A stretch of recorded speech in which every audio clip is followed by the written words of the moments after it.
E nesta semana nós celebramos o Dia Mundial do Livro no dia 23 de abril.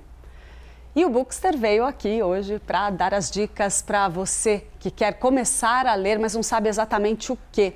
Ou você que quer retomar um hábito que você andou perdendo, ou seja, está meio devagar, a vida corrida andou atrapalhando um pouco a sua rotina de leitura, mas não consegue deixar o celular de lado para focar no livro. Eu que sou mãe de adolescente, a gente vê isso em casa bastante. Né? A minha não tem esse problema não. Ela é um bichinho de ler assim voraz. Eu me assusto, o meu medo é a hora que a gente passar na frente de livraria.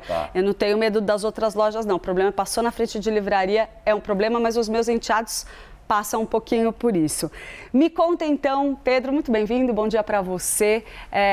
Temos data comemorativa nesta semana, que dica que você deixa para a nossa turma? Acho até interessante a gente falar por que dia 23 de abril é comemorado o Dia Mundial do Livro. Lá em 1995, a Unesco estabeleceu essa data, porque no dia 23 de abril de 1616 morreram 3 autores bem importantes: William Shakespeare, Miguel de Cervantes e Inca de la Vega. Então eles pegaram essa data como referência para celebrar o livro, promover leitores e também falar sobre a importância da proteção dos direitos autorais. E para a gente falar nessa semana acho tão importante, pensando nas pessoas que não têm o costume de ler ou querem retomar, eu trouxe 5 dicas que eu acho que vão ajudar quem quer começar, voltar a ler e está com dificuldade. E até por coincidência, as 5 dicas ficaram com a letra C. Então, a gente pode pensar aqui em 5 Cs. Primeiro, constância. Clarice, isso para mim é o principal. Quando a gente fala de leitura, a leitura é um hábito diário. Não é só aquele hábito de férias, as pessoas às vezes têm essa mania, vou tirar férias, vou começar a ler. Não, a gente tem que conseguir incluir isso no nosso dia, todo dia um pouquinho. Eu digo assim, 5 páginas por dia, se você conseguir isso, ficar 10 minutinhos a menos nas telas, já é suficiente para você começar a criar esse hábito. Segundo, curadoria. Você escolher os livros de acordo com o seu gosto. O que a gente vê muito hoje em dia? As pessoas estão lendo ou para mostrar para as outras que elas estão lendo algo cult, mais intelectual, ou buscando nos livros uma solução para os seus problemas de vida. Então, aqueles livros como resolver tal problema, como e tal.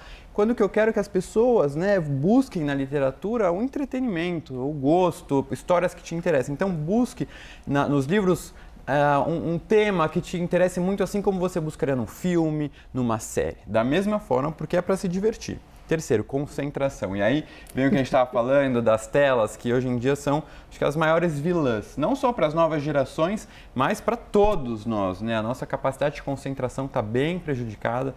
Então, você tentar pegar aquele momento da leitura e falar, sem tela por um tempo. Vou deixar ali longe de mim, desligar o celular, porque é uma distração que prejudica muito o nosso hábito.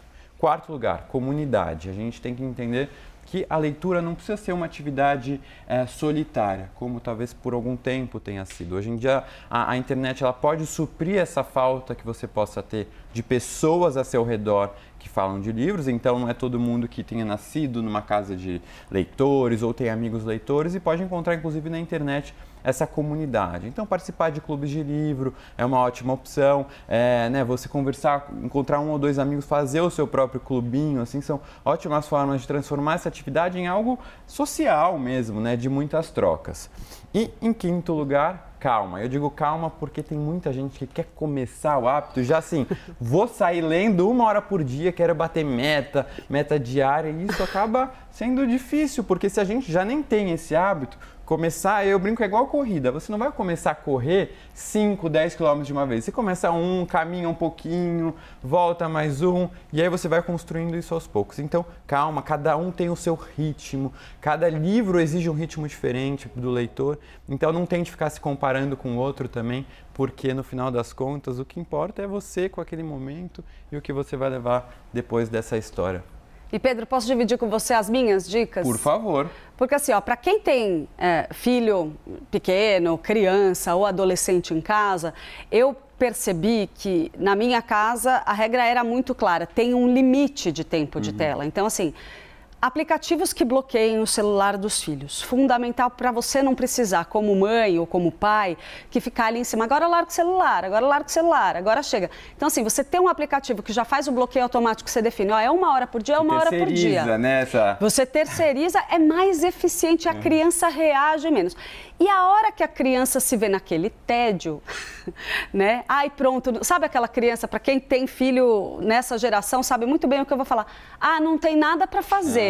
Sempre tem. E aí, uma dica que eu usei na minha casa que deu super certo. A minha filha engatou na leitura com Harry Potter, quando ela tinha uns 6, 7 anos. E aí eu fiz um combinado com ela. Toda vez que ela terminasse um livro, ela ganhava outro. E aí era um passeio.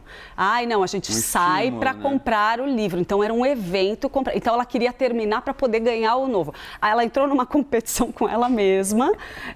E aquilo virou de fato um hábito. E no meu caso, o que eu faço para mim é que aos fins de semana e também assim feriados ou férias, eu apago os aplicativos de redes sociais do meu celular. Porque a gente não pode desligar por causa do trabalho. Então, né, as redes sociais, a gente tem toda a nossa audiência que está ali conversando com a gente procura dar uma atenção também para essa galera que é tão importante, mas durante os dias de folga, eu sei que se a gente fica ali preso no digital, a gente acaba se desviando da leitura. Totalmente. E aí a outra dica é tenha sempre um livro na bolsa ou um Kindle na bolsa para quando você sai em férias. Então foi para praia, foi para piscina, foi para qualquer canto, tá ali. Ah, nossa, estou aqui. Aí a criança fala, não tem nada para fazer. Transporte público, né? Você consegue usar o seu tempo que você acha que você ia ficar mexendo no celular. Você pensa assim, eu tô trabalhando na rede social, mas você não tá trabalhando, você tá vendo, né, uns vídeos, você não vai lembrar e você podia estar lendo. E a minha filha, é o que eu falo, deixa um livro sempre na bolsa. Ela leva uma bolsinha, ela sempre tem um livro na bolsa. Então, o que acontece? Aquela cena, chegou, sentou num restaurante ou no clube ou sei lá.